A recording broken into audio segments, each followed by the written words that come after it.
G'day, it's Clive Roxy here. So a big g'day to me viewer Vlad in Siberia, affectionately known as Vlad. Vladimir. He's my only watcher. Who gives a stuff? This is motivating me to finish me garage, and it's a nice record too for me to view back on. Yeah, there might be somebody around the world looking at this. I hope they do. There's a lot of content in this if you're working on this sort of stuff.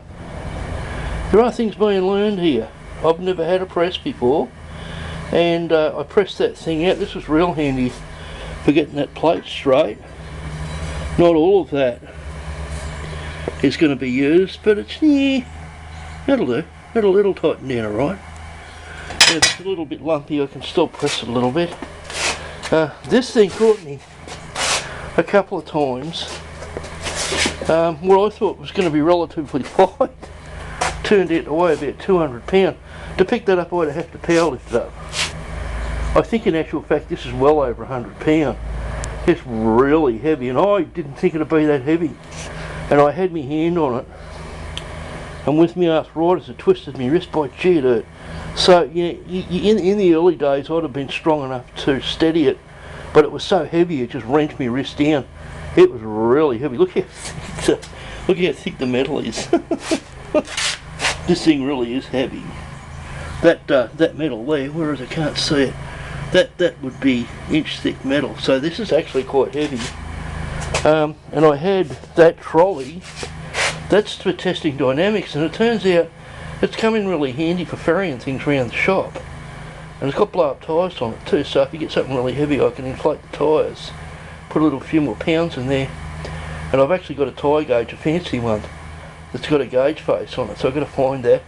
One of the problems I have is just finding stuff. I've got so much stuff. I had that up there, and I didn't wrap the chain around right when it fell. Now, I did stand back and I made sure, I thought I was taking half safety measures and I was going to wrap a rope around. I thought, no, she'll be right. Sure enough, it fell. If I had anything under there, it's probably damaged. That was not good, and I don't like making mistakes like that. So it caught me, but the great thing is that at least I had the brains to try and lift it out with, I would normally have just dropped that. But I'm not strong enough to stop stuff like that. Sometimes it can run into you and roll into you, hit you in the shins or something. Boy, gee, that can hurt. And then if you happen to have something behind you, it can cause some damage. So, and this thing here, I was having difficulty. I couldn't knock this shaft out. I was hitting it and banging it and all that sort of stuff. And I thought, bugger this. It only had about 8 bolts on it. So I just took the whole thing off. I'll get it up on the bench, give it a nice clean and get it all lubricated. And yeah, I like things lubricated. I like my women lubricated as well, but that's another story. And I want to clean all this up, get it all moving freely and get it all nice and true. And I found out I've got an adjustment on the belt, which is probably why the other one, not why the other one failed, but it may be why this one's kind of a little sick looking, because I think I've had too much tension on this belt. And so you learn about this stuff. You've got to, it's a learning curve having a lathe. There was one part of that looked like it was a bit frayed. Can't find it, but it looks not bad at the moment. I'm going to get some from America. This one I want to remain on the belt with this. And they're supposed to have oil in it. Look, all these things I don't know, man. There's a lot of things I want to do to this. Now I can get to this and really clean it here. I have cleaned it before, but not to my liking. And I want to put some sort of lubrication under this. I've got a motor for it. And the thing I used as a press was actually the shaft of my pump motor. Oh, I've got to stop doing that. I make something up, I spend 3 weeks making it, then use it to press and I frig it up. I'm just a moron. I need to mark them.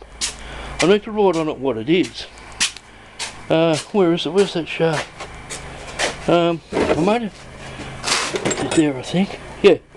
This shaft here, I actually made this up for this motor here. And you want to know something? That's a beautiful fit. That's a beautiful fit. And that's going to be for me. Look how out around it is.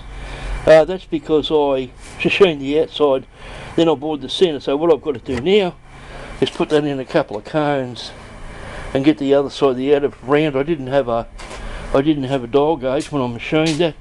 I'll get that all nice and through, and then I'll machine a pulley to go over the top of that. And I want to use one of those gizmos which I haven't got here. Yeah, it's going to be a nice powerful motor for a pump. And I'm actually going to use a tap. What I'm going to do is I'm just going to pump hydraulic oil into a big 4 gallon drum from the bottom, and just use a tap and just use gravity feed. And so I want a heap of pumping power. And in actual fact, the pump that I actually pulled off this this hydraulic motor here might in actual fact be quite a nice pump. Which one was that? That hydraulic motor. This one here, that actually might be quite a nice pump for me oil feed. Obviously it doesn't have to feed that much, although that is a little bit heavier, probably better for the plastic one or something. But I really want an aggressive pump. I want a lot of fluid, so I can actually wash the part in coolant if I decide to do a really heavy cut. But yeah, things are cooking along really nice. I flattened that plate out. I got that all fixed up, and this press is coming in really handy. I mean, that's 5mm plate, and I got that not bad. And so that's now got to go onto that thing here, which I've got sitting up there at the moment. Then I've got to pull this apart and analyse it and figure out how it all works. But I underestimated how heavy this was. Big mistake, but that's the thing. I didn't know how much the other thing weighed, and I thought it was heavy and it was light. I thought this thing was light and it turned out to be really heavy. So I was lucky that because if I had tried to take that off, I would have bloody hurt myself. This thing weighs over 100 pounds. It really was. I couldn't even pick it up. So Clive Rocksinger over and here.